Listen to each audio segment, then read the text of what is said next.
I was working at a small local business and I was pretty young at the time, around 14 to 16. It was my first job, so I was getting the hang of it still, and I was doing really good, so they decided to leave me up at the register alone. It was around closing time and it was daylight savings, so it was getting dark early. We were about to close up until two deranged-looking guys came in. Mind you, I'm up at the register all alone in this small store. The men came in, smile at me, then they start putting random things on the desk that they wanted to buy. It was very odd. One of the guys kept going in the baby section and got a tiny diamond tiara, and then some other stuff like popcorn, candles, and other baby stuff.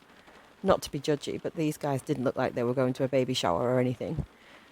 So when they kept getting baby stuff and laughing, it rubbed me up the wrong way. These guys came up and asked me for my name. Stupidly, I said it. The one guy smiled, reached out for my hand, and said my name slowly with a "Pleasure to meet you, beautiful," and stared at me for like 5 seconds. I have a really deep intuition / gut feeling, and I always decide to follow it.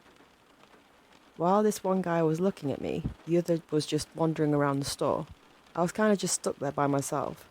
Thank God the cameras were on and one of my co-workers came out from the back and stood up there with me. And then she took over. She could sense there was something wrong too. The men immediately backed up a little and paid for their items. As they were going to walk out, the man said, "What do you want for Christmas?" and then proceeded to say my name. I didn't respond, so he winked and said he was planning on coming back for the parade. My town has a Christmas parade every year. Me and my co-workers both got chills. I'm forever thankful that my co-worker came in when she did. Who knows what would have happened if she didn't. We decided to look him up and get his name and save the face on the cameras just in case he did come back in. I haven't seen him since, and I hope I never see them again.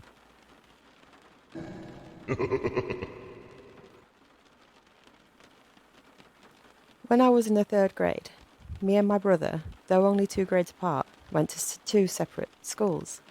My brother went to the school by the entrance of my neighbourhood, and I went to one that was several miles away. We were both quite different intellectually, so my parents welcomed this to suit our needs, but they did make me take the bus. Fortunately, my bus stop was at my brother's school. My brother's school started and ended around 30 minutes before mine, so I did a before-school programme with him. I left for the buses when the bell rang for the school to start. Before we'd leave though, we'd line up by grade so they could ensure everyone got to where they needed to go. While in line, I saw the woman at the front desk's face drop as she was on the phone. She ran to one of the workers who was named Gary. He looked horrified. "Everybody on stage behind the curtain," he yelled, and the other staff immediately got the hint. Unfortunately, I was still confused, though I knew danger was present. Me and my brother looked at each other confused and sat next to each other. Nobody explained anything, just shut off the cafeteria lights and made sure we were all well hidden. My brother offered me his hand if I wanted to hold it. He is extremely distant and mean, so this was a big deal. I knew he was afraid. After about an hour, we got a clear. Instead of being sent to classrooms, we were ushered outside to the office. Our parents were already waiting for us. My mum squeezed us tight and apologised over and over again. My brother was crying, but I was still perplexed. Being an 8-year-old, I didn't truly grasp the situation. Later that day, my mum told me that someone had brought a gun onto the campus. Those were the only details we got. I am so grateful every single day that I made it. I don't know the odds of anyone dying because I don't ever recall hearing any gunshots, but I do know this. It was the scariest day of my life.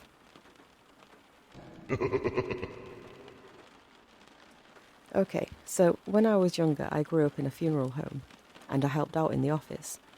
When I was about 15, we got a call from a man whose wife and baby had been murdered in cold blood. There were very few clues. It made headlines, and the cops set up surveillance at the viewing. It was heartbreaking, as the mother was holding the baby in her arms when she died. I was asked to take the flower cards and periodically get the husband and ask if he recognised the names. I then photocopied them and put them back. I did it because I was a kid and people knew me, but I was unobtrusive. I talked to the husband quite a bit. He seemed devastated and shaken. The cops told me they had an eyewitness to someone leaving the house the day of the murder. The witness was a 3-year-old girl. She recognized the man leaving, and it turned out it was the husband's best friend. Turns out that the friend and the husband had made a pact to kill each other's families and run off with their secretaries. The little girl identified the friend, and I guess one of them cracked. They both went to jail on multiple counts, and on the testimony of a 3-year-old girl. I still cannot believe to this day that man stood right beside me multiple times, and I had no clue. I don't think I ever looked at life the same way after that. The scariest true story I know is my own. I grew up with a very mentally ill and abusive father. The summer I was 16 and my brother was 13, my father shot my brother with a shotgun at almost point-blank range in our basement. Thankfully, it missed his heart by 2 inches, and he is still alive today. I came home that evening to find my stepmother cleaning the blood off the tile floor, like nothing had happened. It was the most terrifying and surreal thing I'd ever experienced.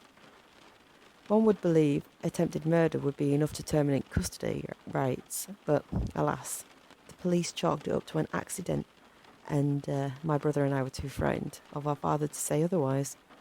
At 18 and 15, respectively, my brother and I packed up and left the state, never to speak to our father again. To this day, little bits of shrapnel still surface in my brother's chest.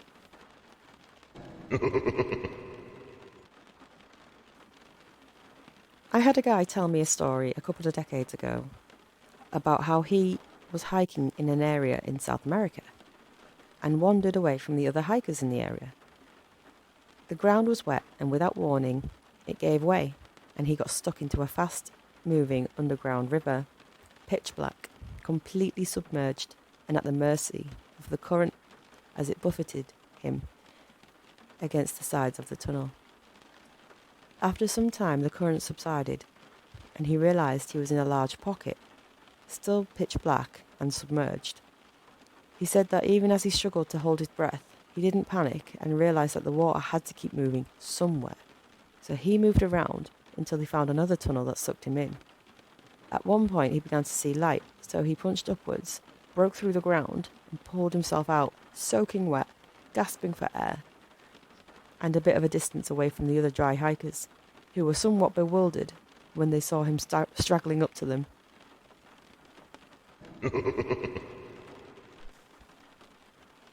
I served a short stint as a fireman. There was an RTA call one morning, 30 minutes after I'd started my shift. This guy had got T-boned while driving home after a night of heavy drinking. He got T-boned on the passenger's side when he'd ran a red light. His wife died instantly and he was pretty much unharmed. When we arrived at the scene, he was outside of his car while his wife was still seated in the passenger seat. Her lower body was still in her seat while her upper torso was splayed all over the driver's side. Looked like she was reaching over to the driver's side to open the door, just that she's unconscious and non-reactive. No blood at all from what we could see from the driver's side, but the passenger's side door was caved in badly. The driver was still tipsy and thought nothing of what's happening, kept asking us to hurry up and extract his wife so they can get back home, laughing and fumbling around with the police.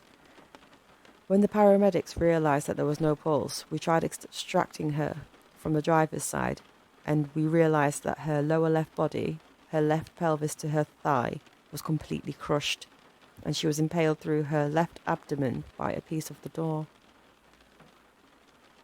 When we told him that his wife has died, probably bled out minutes after the impact, you could see the disbelief.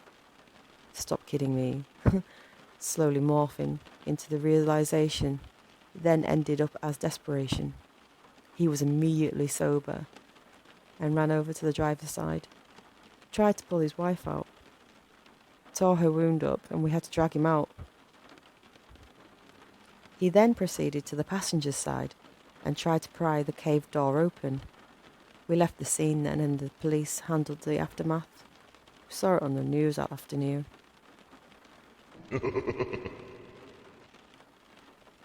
Colleen Stan was hitchhiking back in the 70s and had been turning down rides because they didn't seem safe. A van with a young couple and a baby offered her a ride, and because it was a family, she accepted. They then held her at gunpoint, put a giant box on her head that blocked out noise and sound, and later kept her in the box the size of a coffin underneath their bed. She was brutally beaten and assaulted daily for several years. They also brainwashed her to believe that she was part of the family and that they were part of a mafia called the Company that would kill her family if she tried to escape. Eventually, the wife helped her escape and received immunity for testifying against her husband at trial. This case is known as the girl in the box.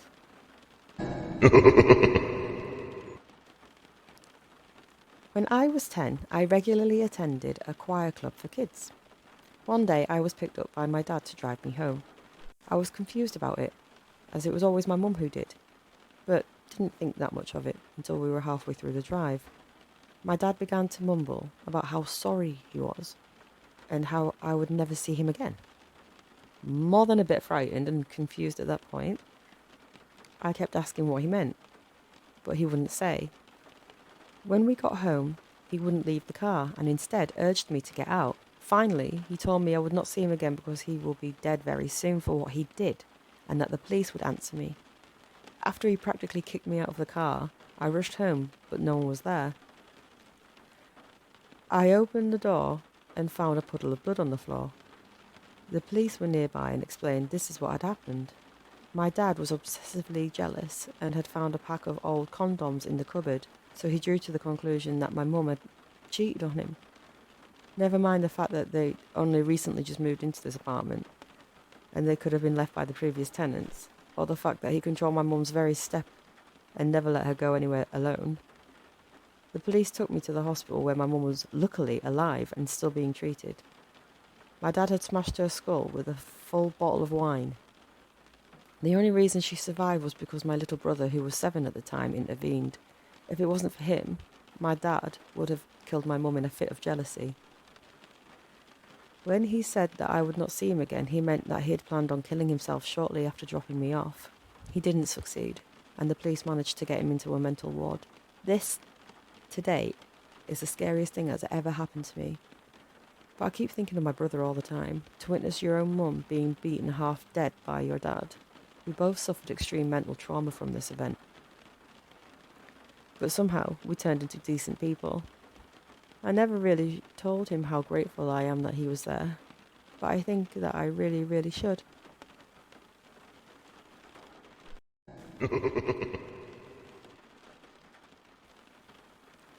A school in Texas in 1937 tried to tap into natural gas on their own, and it ended up leaking and blowing up the school.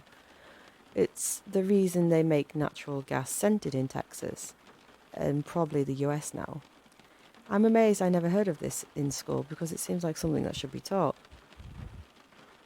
I read some survivor stories and I had nightmares. It was horrible.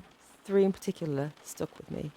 One was about a 7 or 8-year-old girl. She saw her best friend and playmate with her entire body crushed by the concrete, with only her shoulders and head above it, and she still had her lollipop in her mouth like she didn't know what had happened.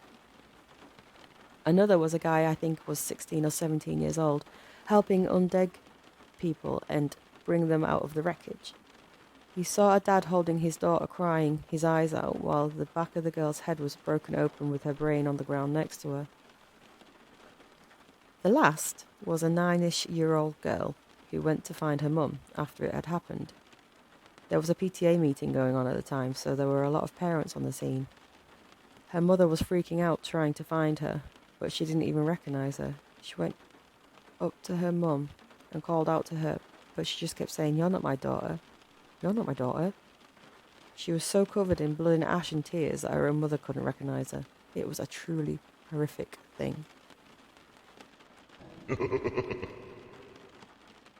Hi guys, thanks for listening. If you made it this far, go down to the comments section and comment the word horrific, just so I know. And if you have your own story you'd like me to narrate, please message me on Instagram. My handle is on screen at LukjanovArt. And that's everything. Thank you for listening and watching, and hopefully I'll see you in the next video.